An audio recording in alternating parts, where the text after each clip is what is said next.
প্রিয় সাংবাদিক বন্ধুগণ, আজকে বাংলাদেশের ইতিহাসে সবচাইতে গুরুত্বপূর্ণ একটি মামলার সাক্ষ্য গ্রহণ শুরু হয়েছে।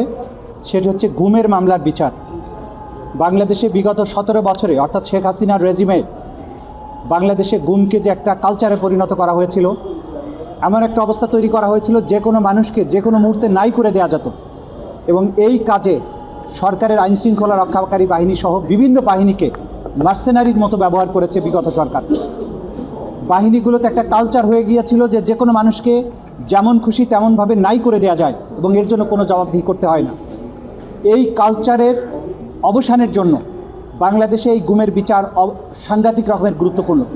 বাংলাদেশে যদি এই ধরনের ভয়াবহ অপরাধের বিচার করা না যায়, তাহলে গুমের সংস্কৃতি আবার ফিরে আসবে, ভয়ের সংস্কৃতি আবার ফিরে আসবে।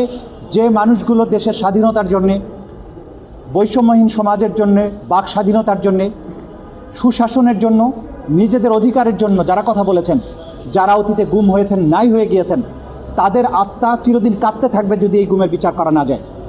আমি সূচনা বক্তব্যে সেই কথাটি আদালতকে মনে করিয়ে দিয়েছি যে এই বিচার আমাদের জাতিসত্তা রক্ষার স্বার্থে অসম্ভব গুরুত্বপূর্ণ।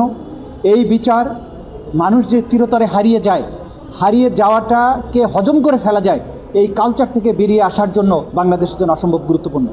সেই গুমের বিচার শুরু হয়েছে টিএফআই সেল নামক যে গোপন বন্দিশালায়। বন্দীদেরকে আটকে রেখে 8 বছর পর্যন্ত সর্বোচ্চ আটকে রাখা হয়েছে। এর বাইরেও আরও কত মানুষ নিখোঁজ আছে। এই বিচার শুরু হয়েছে আজকে প্রথম সাক্ষ্য গ্রহণ অনুষ্ঠিত হচ্ছে। প্রথম সাক্ষী হিসাবে বিএনপির নেতা জনাব হুমাম কাদের চৌধুরী তার সাক্ষ্য প্রদান করছেন, অব্যাহত আছে, এটা চলতে থাকবে। এবং এর মধ্য দিয়ে আমরা জাতির কাছে একটা মেসেজ দিতে চাই। আন্তর্জাতিক অপরাধ ট্রাইব্যুনাল জাতির কাছে যে প্রতিশ্রুতি ছিল বাংলাদেশকে বিচারহীনতার সংস্কৃতি থেকে মুক্তি দেয়া এবং বিগত 17 বছরে গুমের নামক যে ভয়াবহ এক অন্ধকার আতঙ্কের রাজত্ব ছিল, বাত ব্যথা, প্যারালাইসিস কিংবা আর্থ্রাইটিস, আধুনিক ফিজিওথেরাপি ও পুনর্বাসন চিকিৎসায় নির্ভরযোগ্য নাম ডিপিআরসি ছিল, সেই অন্ধকার রাজত্বের অবসান ঘটানোর স্বার্থে যারা এরকম নাগরিকদের ধরে নিয়ে ক্রমান্বয়ে নাই করে দিত, সেই পারপিট্রেটারদের, সেই আসামিদের বিচার বাংলাদেশে নিশ্চিত করা হচ্ছে। এবং নিশ্চিত করার মাধ্যমে বাংলাদেশে ন্যায় বিচার নিশ্চিত করা হবে এবং এটি প্রতিষ্ঠিত করা হবে। কোনো অপরাধ করে বাংলাদেশে পার পাওয়া যাবে না, তার সুবিচার এবং ন্যায় বিচার নিশ্চিত করা হবে। এবং বাংলাদেশে যে যত বড় অফিসারই হোক, যে ধরনের ইউনিফর্মধারী হোক, যদি সে অপরাধ করে, মানবতা বিরোধী অপরাধ করে বা অন্য যে কোনো অপরাধ করে, তাকে বিচারের মুখোমুখি দাঁড়াতে হবে এবং আইনের কাছে, বিবেকের কাছে তাদেরকে সেই জবাবদিহি করতে হবে।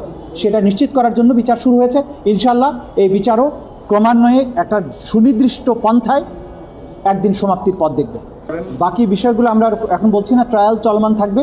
আপনারা দেখলেই বুঝবেন যে কতজন সাক্ষী আমরা প্রেজেন্ট করছি। না, যেটুকু বলেছেন এটা কোর্টে শুনেছেন, সেই বিষয়টা এখন আমরা বলবো না, ওনার বক্তব্য শেষ হোক। সব কিছুই তো আপনারা শুনেছেন যে কিভাবে তাদেরকে উঠিয়ে নেওয়া হতো, কিভাবে প্রথমে অস্বীকার করা হতো, তারপরে উঠিয়ে নেওয়ার পরে তাদেরকে কিভাবে ব্লাইন্ড ফোল্ড করা হতো, হাত পা বেঁধে রাখা হতো, জম টুপি পরানো হতো, টর্চার সেলে গিয়ে কিভাবে নির্যাতন করা হতো।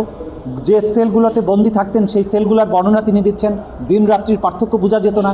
কী ধরনের খাবার দেওয়া হতো, অসুস্থ হলে কী ধরনের ট্রিটমেন্ট দেওয়া হতো, ওষুধপত্রের মধ্যে কী লেখা থাকতো, এই যে যাবতীয় বিষয়, একটা অ্যাবডাকশন থেকে শুরু করে তাকে নিয়ে যাওয়া, টর্চার করা, এক বাহিনী থেকে আরেক বাহিনীতে হস্তান্তর করা, সেই বাহিনীর থেকে আবার গোপন বন্দিশালায় নিয়ে যাওয়া, বন্দিশালার বর্ণনা, চিকিৎসার বর্ণনা, টর্চারের বর্ণনা, সেই ভেতরের পরিবেশের বর্ণনা, অন্যান্য বন্দীদের বর্ণনা, সব কিছু উনি ক্রমান্বয়ে দিচ্ছেন।